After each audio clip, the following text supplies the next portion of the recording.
permission to speak. I started speaking, but I need permission from an elder in the community. Do I have permission to continue to speak from the elders in the community? I need at least one to raise their hand and say, yes, baby, go ahead and do what you got to do. All right. Thank you very much. All right. Now, I could talk about what is in the document. You can read that for yourself. What I do want to read to you is this poem that I wrote about my generation, because I'll be 6 years old, 60 years old this year. So, you know, what my generation, what I think has happened to our families and where we need to get. So if you can indulge me, I know this is the Coalition Against Violence, but this is also about families. And this is a warning for my generation. Bound by the chains of psychological and emotional slavery, spiritual neuropathy, and social neglect, our children are the repositories of centuries of internalized oppression. We have abandoned them and their parents, who are wondering why they are so alone. Why have we forsaken our children, our families? How can we save them from themselves when we are bound by these same chains? We fear for our own children. We blame them for their mistakes.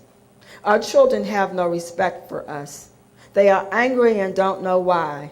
They are eating themselves alive. What must we do to reclaim and heal our children and the family? Their rage is a cry for help. They seek succor, but know not from whom. They look to us to save them, but where are we? Who are we, and what have we done? We are the ones who dreamed with the dreamer. We dreamed for a better way for our children. We are the ones who marched, walked, sung, and struggled for freedom with our children by our sides. We who knew Umoja, unity, and Imani, faith, held a mirror to the world crying, no more. We raised our fists in black pride and raised our eyes to see the walls of the plantation crumble down. Kujichagulia, self-determined nation, was the cry for the day. No one can do it better for ourselves. We care for our own. We became soldiers for the cause, but we forgot our sacred trust to our children. Not far away in the fortress of stone and fire, someone saw a new dawn rising. Not today, not tomorrow will this sun shine, they cried. Go back to the plantation where you belong. And so the battle lines were drawn. Down from the depths of the dungeon, the seeds of destruction were sown. Up from the depths came an aroma so sweet, so mesmerizing, so pungent. Many of us came running, for the potion was strong. And then we fell under the magic spell, doomed for 1,000 years, and we forgot to save our children. Awakening from under the evil spell countless years hence, some of us fled to higher ground, saving our own soul. Some of us fell on our knees in surrender, looking for supplication. Some of us fled to the underground, preparing for retaliation. Some of us expected someone else to fight. Some stood tall at the first lines, forging forward for victory. Some of us remembered the children, but were we too few? And the seventh son and told, your 7 generations have come to an end. Wake up, before it's too late. On behalf of the Coalition Against Violence and what we can do for our families, I thank you.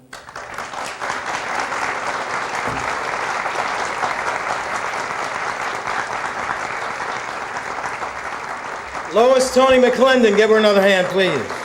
Our lead writer, editor, community organizer, Communities in Action for Peace.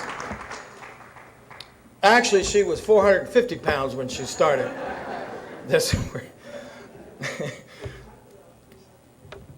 One of the gifts I have been given in this work is finding some new young adult leadership. One of whom I'm pleased to have met, who took the negatives from his life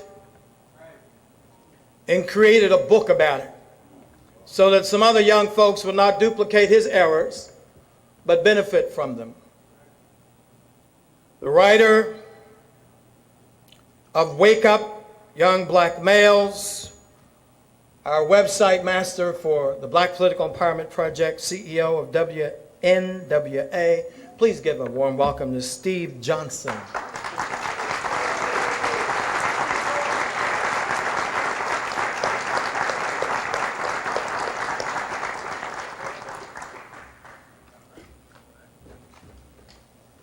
First of all, I'd like to thank the Creator for allowing us to be here today.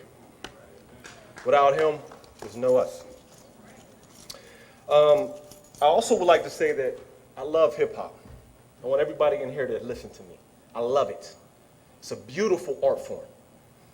Okay, I'm a product of it.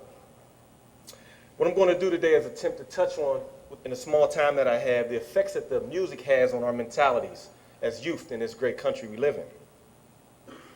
This art form that I love so much has gone from a small industry to now in 2008, it's $1 billion worldwide multicultural entity. It's everywhere. From its birth, understand that it was intended to be an uplifting music. It was not intended to be negative or filled with the negative type of material that you hear today. Sometimes in the late 80s, the early 90s, the people who were in control of this music started to label the different kinds of the music, which paved way for a new form called gangster rap. Okay? This form of rap is very dangerous. It's very, very, very dangerous. Although it's true and it gives a reflection of the society we live in, it's dangerous. This form quickly caught on and spread throughout the country and into many of the young black men's homes, including my own. The radio stations, the record label heads started to promote this music.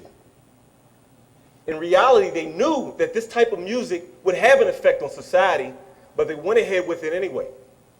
At that time, they had the chance to stop it, get a control over it, okay? But they chose not to. They also started to recruit different kinds of artists who gave this message. Because these young black males that are in the ghettos of our great country are broke. We're starving. So if you tell me that I can make $1 million by saying these negative lyrics, a lot of these guys are going to do it. They're going to do it. Okay, now to change this, all right, we first must all change society we live in. We have to realize that there is an economical strife in this country for black people. We're poor. We have no money. We must also teach the kids what it is to be a man. Because in too many homes, we don't have a role model. We don't have a dad. So we look at this TV and these artists, okay, and we imitate them because we think that's what it is to be a man.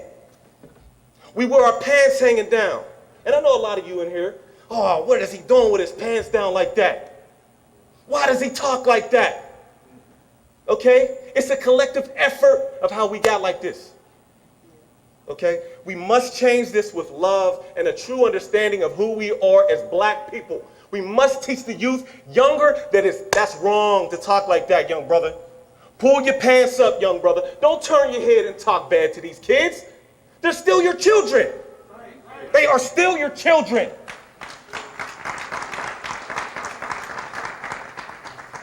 There was a song in the late 80s called Self-Destruction that everybody in this room, I want you to go back and listen to. There were some powerful artists back then. The X-Clan, we have one of the founding members in the audience. Stand up, Paradise, where you at? Did he leave the room? He might have left the room, but we're honored to have him in our presence. There was a lot of powerful groups, Public Enemy, and KRS-One, like I mentioned. This song called Self-Destruction warned us of what was coming, but we pay no attention to it. You're headed for self-destruction, is what he said in the song. Okay? So we tried to stop it, but we couldn't because of the influence of the media and I love the media, don't get me wrong, it's not all your blame, but the media and these companies started to produce this music at a massive rate, and we've been flooded with it, saturated with it. We hear it every day, all day. That's why we act like this. We're not animals. This is a beautiful art form. There's powerful artists out here nowadays that are giving positive lyrics. Jasiri X is an example. Frida Genesis. There's people out here that are giving positive messages that don't get the voice as the other artists do. Okay? So don't put all the blame on the artists. Now, in ending, I want to say, okay, I see through the lens, all right? I see that there is a powerful love in our community that's everybody can't see because of what you see on TV. I've been fortunate enough to be on those front lines coming from the type of home that I've come from. I see the destruction on a daily basis. But underneath that, there's a love. We love each other. We just don't show it. Look at the trends. Look at how we imitate these rappers the way we dress. That's a love.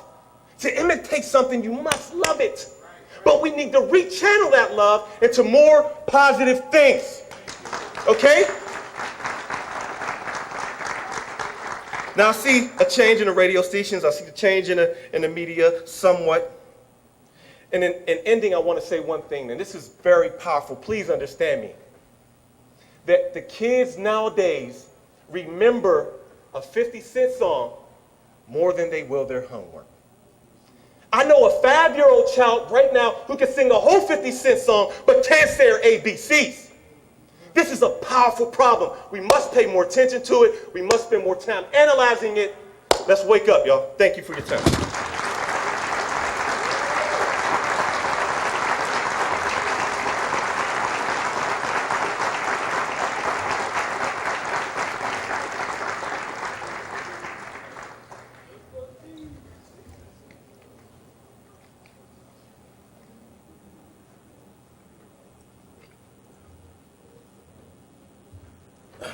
Sorry, I'm feeling a little dizzy. Of course, some people said I've been dizzy for many years. Who said amen? Speaking of amen, we're going to bring forward the minister of Mosque 22, one of the founding members of One Hood. And speaking of One Hood, please give a hand to Paradise Gray, who assisted us with that news conference of February 8, 2007. It was the partnership of the Black Political Empowerment Project and One Hood that pulled that together, and without that partnership, we would not be here today. And one of the young men I've kind of grown to love and call one of my adopted sons. Please bring him forward, Minister Jasiri X.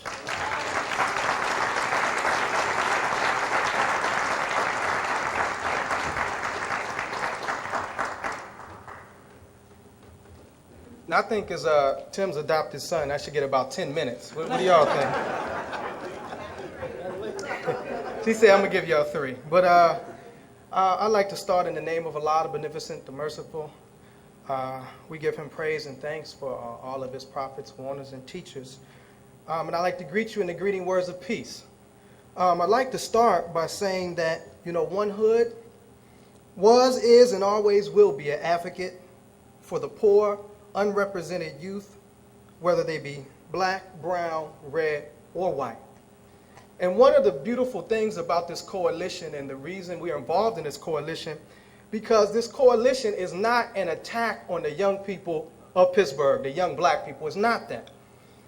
And we cannot and will not allow this coalition to be used to scapegoat the young people for the problems of Pittsburgh or justify their murder and unjust incarceration on something as simply as violating the curfew. One of the things that the Honorable Minister Louis Farrakhan said in a lecture entitled Justifiable Homicide was this. He said, is there sacredness and value to human life? Is there only sacredness and value to white life and not brown, red, or black life? Is there value to a dog in this society and yet no value on the life of a human being such that people can go to jail for mistreating a dog and the same person who kills a black youth can go home to dinner with his children with no feeling for having done something wrong because in his own